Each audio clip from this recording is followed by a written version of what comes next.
Welcome to NCN news. నేను కళ్యాణి. బులెటిన్లో ముందుగా హెడ్లైన్స్ చూద్దాం. అంబేద్కర్ విగ్రహాన్ని ఆవిష్కరించటం నా అదృష్టం.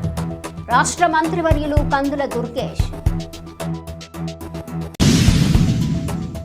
భారతదేశానికి అత్యుత్తమ రాజ్యాంగాన్ని ప్రసాదించి ప్రపంచ దేశాల ముందు మనమందరం సగర్వంగా తలెత్తుకునేలా చేసిన మహోన్నత నాయకుడు, విశ్వ మేధావి డాక్టర్ బిఆర్ అంబేద్కర్ అని రాష్ట్ర మంత్రివర్యులు కందుల దుర్గేష్ కొనియాడారు.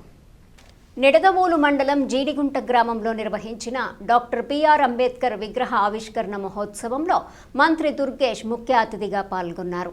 ఈ సందర్భంగా అంబేద్కర్ విగ్రహాన్ని ఆవిష్కరించి పూలమాలలు వేసి ఘనంగా నివాళులర్పించారు. సభను ఉద్దేశించి మంత్రి దుర్గేష్ మాట్లాడుతూ అందరికీ జై భీమ్ అంటూ తన ప్రసంగాన్ని ప్రారంభించారు. ఆ మహోన్నత వ్యక్తి విగ్రహాన్ని ఆవిష్కరించే అవకాశం లభించడం తన పూర్వజన్మ సుకృతంగా, అదృష్టంగా భావిస్తున్నానని అన్నారు. సమాజంలో దళిత హక్కుల కోసం, అణగారిన వర్గాల సమానత్వం కోసం అంబేద్కర్ చేసిన కృషిని మంత్రి దుర్గేష్ గుర్తు చేసుకున్నారు.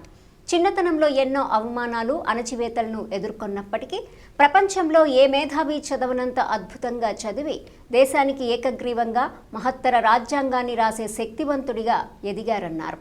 కేవలం దళిత వర్గాల అభ్యున్నతి మాత్రమే కాకుండా మహిళల హక్కుల కోసం, కార్మికులు, కర్షకుల సంక్షేమం కోసం అంబేద్కర్ ఎనలేని కృషి చేశారని, అందుకే ఆయన నిత్యం ప్రాతస్మరణీయులని అభివర్ణించారు.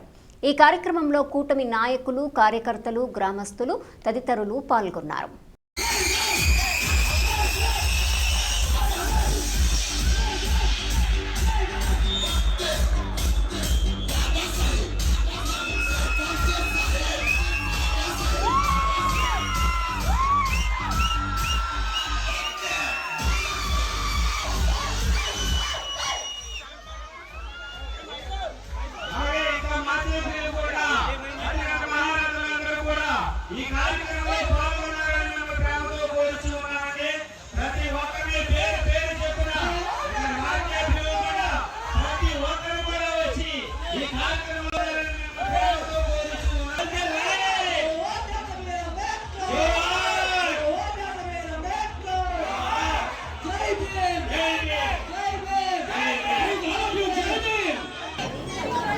జీడిగుంట గ్రామంలో ఈరోజు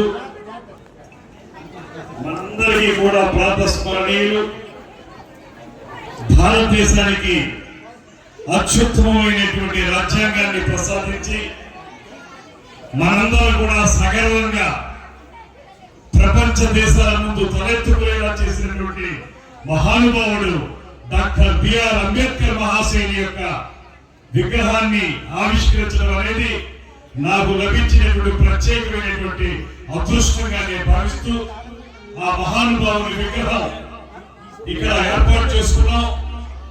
ఆ పాద పద్మాలకి నేను నమస్కారాలు తెలియజేసుకుంటూ మీ అందరికీ కూడా జై భీములు తెలియజేస్తా ఉన్నాను. ఇవాళ భారతదేశం ప్రపంచ దేశాల ముందు ఒక గొప్పదైన రాజ్యాంగంతో, అత్యున్నతమైనటువంటి మానవ హక్కులతోటి ఇతర దేశాలు కూడా మనల్ని చూసి ఇంత అద్భుతమైనటువంటి రాజ్యాంగం ఉందని చెప్పుకునే విధంగా మనందరం తలెత్తుకోగలుగుతున్నాం అంటే దానికి కారణం డాక్టర్ బిఆర్ అంబేద్కర్ మహాశయులు అనేటువంటి మాటని ఈ సందర్భంగా మనం చేస్తున్నాను. అంతేకాదు, ఒకనాడు సమాజంలో అణగదొక్కబడి ఏ రకంగానూ కూడా సమాన హక్కులు లభించకుండా ఇబ్బంది పడుతున్నటువంటి దళిత వర్గాల వారు ఎవరైతే ఉన్నారో వారందరూ కూడా ఇవాళ గుండెల నిండా ఊపిరి పీల్చుకుని సగర్వంగా తల పైకెత్తుకుని నిలబడగలుగుతున్నారంటే దానికి కారణం డాక్టర్ బిఆర్ అంబేద్కర్ మహాశయులు ఈ సందర్భంగా తెలియజేస్తున్నాను. ఇవాళ అయితే మనం మానవ హక్కుల గురించి మాట్లాడగలుగుతున్నాం, సమాన హక్కుల గురించి మాట్లాడగలుగుతున్నాం. కానీ ఆయన చిన్నతనంలో ఆయన ఎన్ని బాధలు పడ్డారో, ఏ రకంగా ఆయన అణచివేతకు గురి చేయబడ్డారో మనందరికీ తెలుసు. అయినప్పటికీ కూడా ఆయన ఒకటే నమ్మారు, ఎవరు ఎన్ని బాధలు పెట్టినా చదువు ఒక్కటే నా వెనకాల నిలబడుతుందని ఆలోచించి ప్రపంచంలోనే మరే మేధావి చదవనంతగా అత్యద్భుతంగా చదువుకుని దాంతో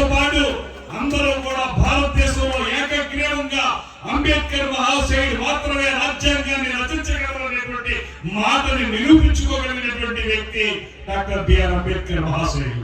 అందుకే వారికి ప్రత్యేకమైనటువంటి ఘనమైనటువంటి నివాళులు అర్పించుకుంటూ కేవలం దళిత వర్గాల వారి అభ్యున్నతి మాత్రమే కాదు, ఇవాళ మహిళలకి ఉద్యోగాలు చేసేటువంటి మహిళలు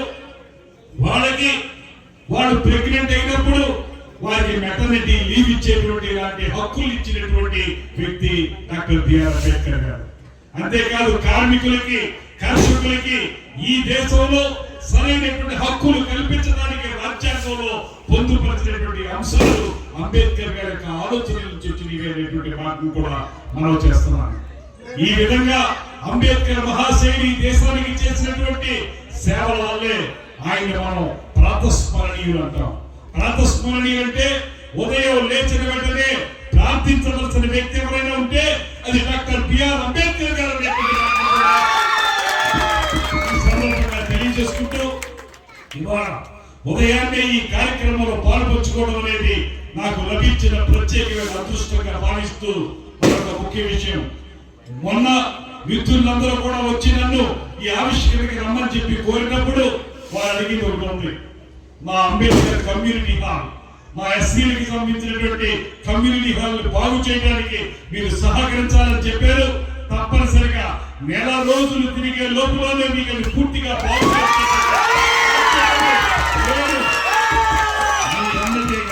ఈ మంత్రిగా తీసుకుంటాననేటువంటి మాటని మరొకసారి తెలియజేసుకుంటూ అంబేద్కర్ మహాశయుడి యొక్క ఆశయాల్ని ముందుకు తీసుకెళ్ళడానికి మనం అందరం కలిసి కృషి చేస్తామనేటువంటి మాటను కూడా మనవి చేస్తూ మీ అందరి వద్ద సెలవు తీసుకుంటాం. నమస్కారం. జై భీమ్.